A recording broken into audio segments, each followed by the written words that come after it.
तुम लोहे के बड़े बड़े तख्ते मेरे पास लाओ। चुनाचे काम जारी कर दिया गया, यहां तक कि जब उसने दोनों पहाड़ों के दरमियान का हिस्सा बराबर कर दिया और कहा कि अब इसे धोको, यहां तक कि जब उसको धोक धोक कर आग कर दिया तो कहा कि अब मेरे पास तांबा लाओ कि उस पर पिघला कर डाल दूं। फिर उनमें यह कुदरत न रही कि उस पर चढ़ सकें और न ये ताकत रही कि उसमें नक्ब लगा सकें। बोला कि ये मेरे परवरदिगार की मेहरबानी है। फिर जब मेरे परवरदिगार का वादा आ पहुंचेगा तो उसको ढाकर हमवार कर देगा और मेरे परवरदिगार का वादा सच्चा है। उस रोज हम उनको छोड़ देंगे कि रूए जमीन पर फैल कर एक दूसरे में घुस जाएंगे और सूर फूंका जाएगा तो हम सबको जमा कर लेंगे और उस रोज हम जहन्नम को काफिरों के सामने लाएंगे जिनकी आंखें मेरी याद से पर्दे में थीं और वो सुनने की ताकत नहीं रखते थे। अब क्या काफिर ये ख्याल करते हैं कि वो मेरे बंदों को मेरे सिवा अपना कारसाज बनाएंगे तो मैं खफा नहीं होऊंगा? हमने ऐसे काफिरों के लिए जहन्नम की मेहमानी तैयार कर रखी है। कह दो कि हम तुम्हें ऐसे लोग बताएं जो अमाल के लिहाज से बड़े नुकसान में हैं।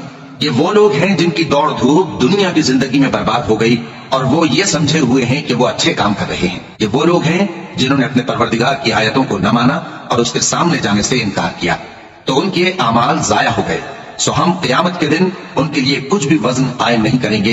ये उनकी सजा है यानी जहन्नम, इसलिए कि उन्होंने कुफ्र किया और हमारी आयतों और हमारे पैगंबरों की हंसी उड़ाई। जो लोग ईमान लाए और अमल नेक किए उनके लिए बहिश्त के बाग बतौर मेहमानी होंगे, हमेशा उनमें रहेंगे और वहां से मकान बदलना न चाहेंगे। कह दो कि अगर समंदर मेरे परवरदिगार की बातों के लिखने के लिए रोशनाई हो तो कबल इसके कि मेरे परवरदिगार की बातें तमाम हो समंदर खत्म हो जाए, अगरचे हम वैसा ही और उसकी मदद को लाएं।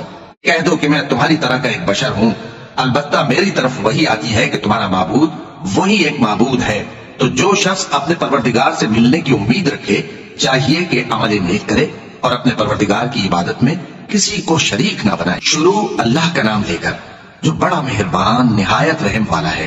काफ हा या आइन सौद, ये तुम्हारे परवरदिगार की मेहरबानी का बयान है जो उसने अपने बंदे जकरिया पर की थी जब उन्होंने अपने परवरदिगार को दबी आवाज से पुकारा और कहा कि है मेरे परवरदिगार, मेरी हड्डियां बुढ़ापे के सबब कमजोर हो गई हैं और सर सफेद बालों की वजह से चमकने लगा है।